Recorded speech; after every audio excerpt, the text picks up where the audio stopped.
One final and very popular example of a degree at UVic here would be a biology and psychology combined major. It's a Bachelor's of Science.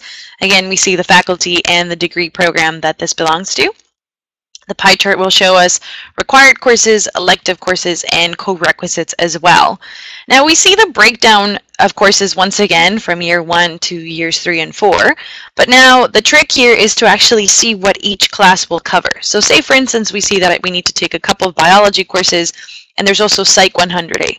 Well, what is Psych 100A?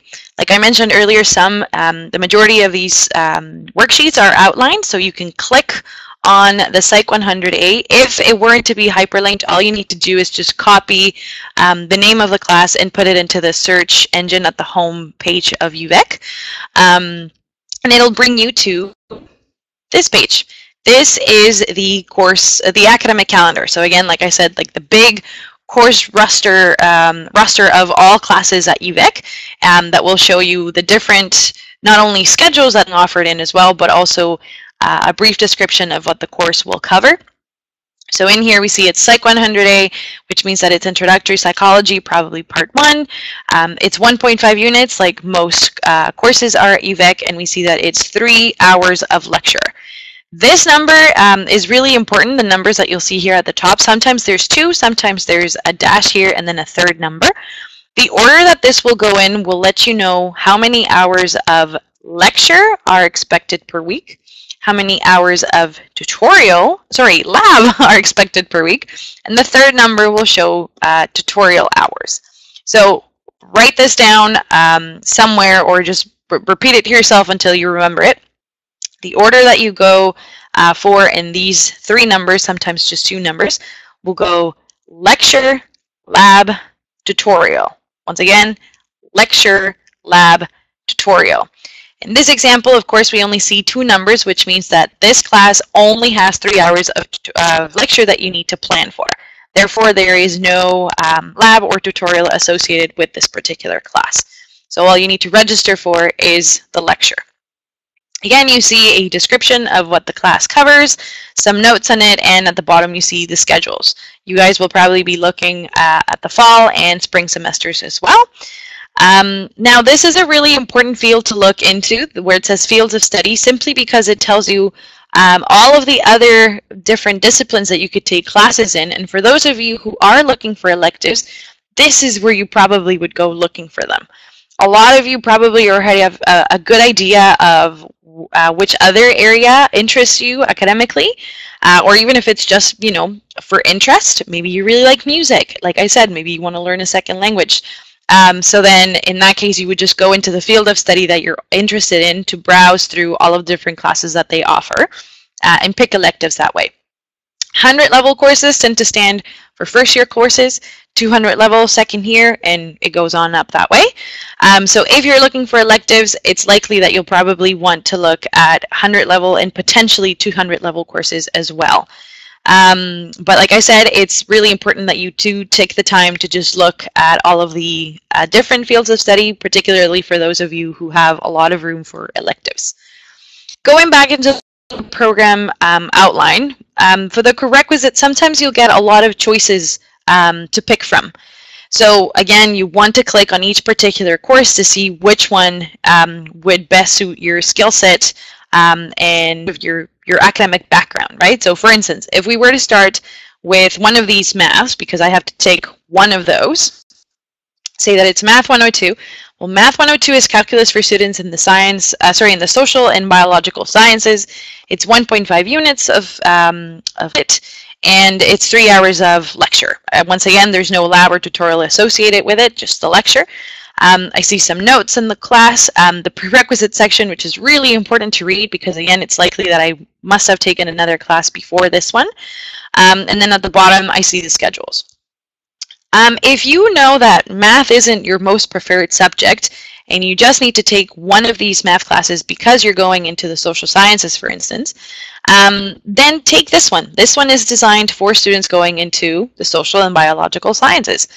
Otherwise, maybe you are a student that's going into, say, for instance, a mathematics and statistics degree.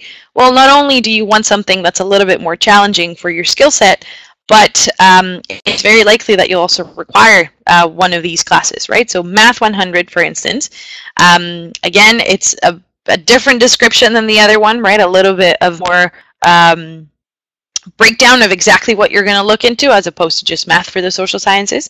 It's 1.5 units, and this one does have a tutorial, right? Remember, lecture, lab, tutorial.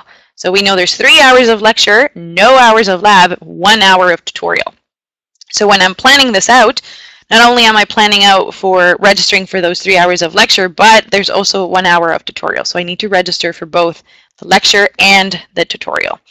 Again, a review of what it covers, notes, prerequisites that are very important to go through, some recommendations if you're kind of on the fence between, you know, if you need to take Math 102 or between Math 100 and 102, gives you some recommendations. And again, the schedules are at the bottom. Say that I've determined that I do need to take and I want to take Math 100, fantastic. So I go and click in the fall. When I click in the fall, it's going to take me to the timetables where it'll show me when exactly this class is being offered. Again, reiterating that it's Math 100, it's section A01, and this is the CRN for this particular math section. So A will always stand for lecture, B will always stand for lab, and then T will always stand for tutorial. Now you don't need to remember this at this point. The lecture type, category, or schedule type will always remind you what A will stand for, what T will stand for. So for instance, if this was a T, then it would say tutorial, right? But just so you know that each one of these represents a different section. And again, reiterating that each section will also have a particular CRN associated with it. So going through it again, this math is offered every week from 11:30 to 12:50 on Mondays and Thursdays at the David Turpin Building, room A120. Again, it's a lecture, and this one is taught by Dr. Ryan Budney. Great. Maybe I am a morning person, and I would rather take a math class that is offered first thing in the morning. So then if we go to the next section, it's section A02, again, different CRN, and therefore different time that it's offered, right? So 8:30 to 9:20 on Tuesdays, Wednesdays, and Fridays in the McLaurin Building, room A144. And this one, again, it's a lecture, and it's taught by Dr. Eagle. Fantastic. Then maybe this one is the one that I will want to register for. Once I determine, okay, this is the lecture I want to register for, remember, there is a tutorial associated with this class that you also need to register for. So if you were to keep scrolling down the page, you're going to get to the T sections or the tutorial sections. So this particular tutorial, again, it's associated with Math 100. It has its own CRN. It's offered from 9 a.m. to 9:50 on Mondays in the Clairhue Building in room C109, and the instructor is yet to be assigned. But again, this one's the one that fits my schedule, and I like that building because maybe you take other classes right before that in that building, right? So again, once you start putting together your actual coursework and all the classes associated with tutorials and labs, it's actually, your schedule is going to start taking shape, and it might start looking something like this. If you are a person that prefers earlier classes, you'll notice that this person starts roughly at 8:30 every morning, but they are also done at the latest at 2 p.m. pretty much every day.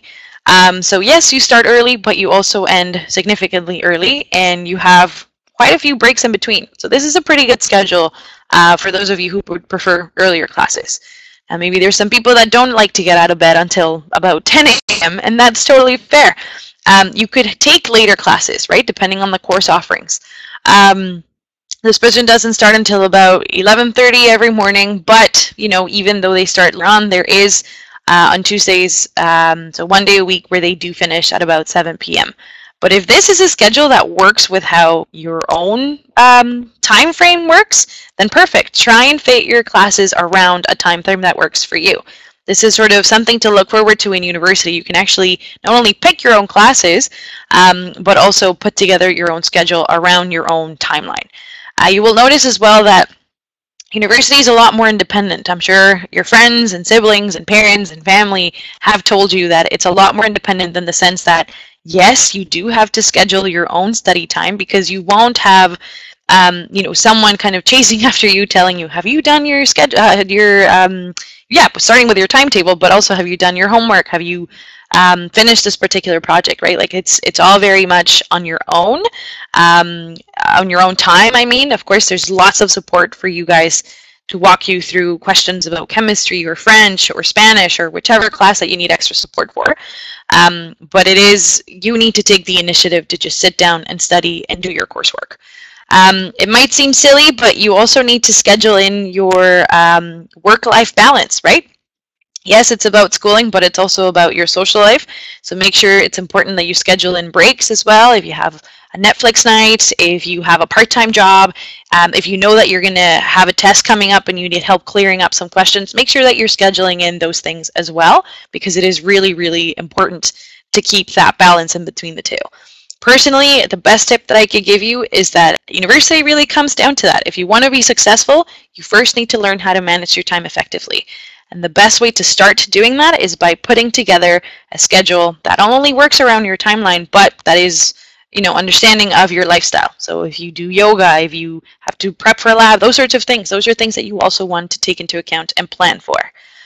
A couple more tips, again, reiterating that you need to explore all of your course options, both the required and the elective ones, and make sure that you take time to find out when each course is being offered, to start putting together that schedule to see what it'll probably look like. We're doing this presentation, again, so that you have time to build your timetable well ahead of your registration date and time. And remembering that if your course has an associated lab or tutorial, you need to register for that as well. So it's really, really important that you identify that, and then that you're putting that together along with your schedule.